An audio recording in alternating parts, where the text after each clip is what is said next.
আমরা আমাদের যে প্রজন্ম এবং পরবর্তী যে প্রজন্ম, প্রতিটা প্রজন্মের মধ্যে এক ধরনের সাম্প্রদায়িক সম্প্রীতি বজায় থাকবে সবসময়। অনেক সংকট এবং এটা খুব গুরুত্বপূর্ণ একটি জায়গা আমাদের নড়াইলের মুন্সিপল চত্বর। এটা দেখতে পাচ্ছেন এখানে কিছু লোকজন আছে। আমরা আশ্রম রোডের দিকে ঢুকে গেছি, ওই যে আমাদের মোটরসাইকেল আরও দেখা যাচ্ছে। আমরা এখানে কলেজ রোডে, আশ্রম রোডে, এখান দিয়ে আমাদেরও আমরা যারা একসাথে চলাফেরা করি আমাদের সবাই আমরা ভিক্টোরিয়া কলেজে পড়াশোনা করছি। এটা ভিক্টোরিয়া কলেজেরই রোড।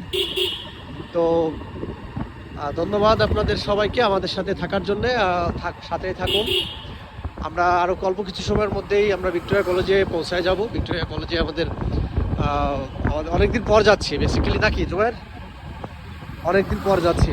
আর দিনের বেলায় তো কবে লাস্ট গেছি ভিক্টোরিয়া কলেজে আমরা সেটা বলতে পারবো না। আমরা প্রায় 20 বছর আগে কলেজে পড়েছি। এই যে আমাদের সেই চিরচেনা কলেজের সেই রোডে আমরা প্রবেশ করলাম। এটা আমাদের ভিক্টোরিয়া কলেজের রোড। এইটা আমাদের সেই মুসলিম ছাত্রাবাস। এই যে কলেজের এরিয়া শুরু হয়ে গেছে আমাদের, আপনারা দেখতে পাচ্ছেন। আমরা কলেজের এরিয়াতে ঢুকে পড়েছি।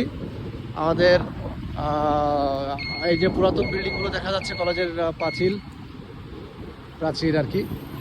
এই যে আমাদের গেট, নড়াইল সরকারি ভিক্টোরিয়া কলেজ এখানে প্রতিষ্ঠিত হয়েছে দীর্ঘদিন পর। আমাদের এই প্রাণের ক্যাম্পাস, আমাদের শৈশবের ক্যাম্পাস, আমাদের কৈশোরের ক্যাম্পাস এবং আমাদের হাজারো স্মৃতির ক্যাম্পাস, যেখানে আমাদের অসংখ্য স্মৃতি, অসংখ্য ঘটনা আমাদের এই ক্যাম্পাসে জড়িত। নস্টালজিক হয়ে গেলাম, রাত্রেবেলায় প্রবেশ করলাম দীর্ঘদিন পরে। আজকে আমরা এখানে ব্যাডমিন্টন খেলবো। এটা আমাদের সেই পুরাতন প্রশাসনিক ভবন। তো যাই হোক, আপনারা সবাই ভালো থাকবেন, সুস্থ থাকবেন, আমাদের জন্য দোয়া করবেন।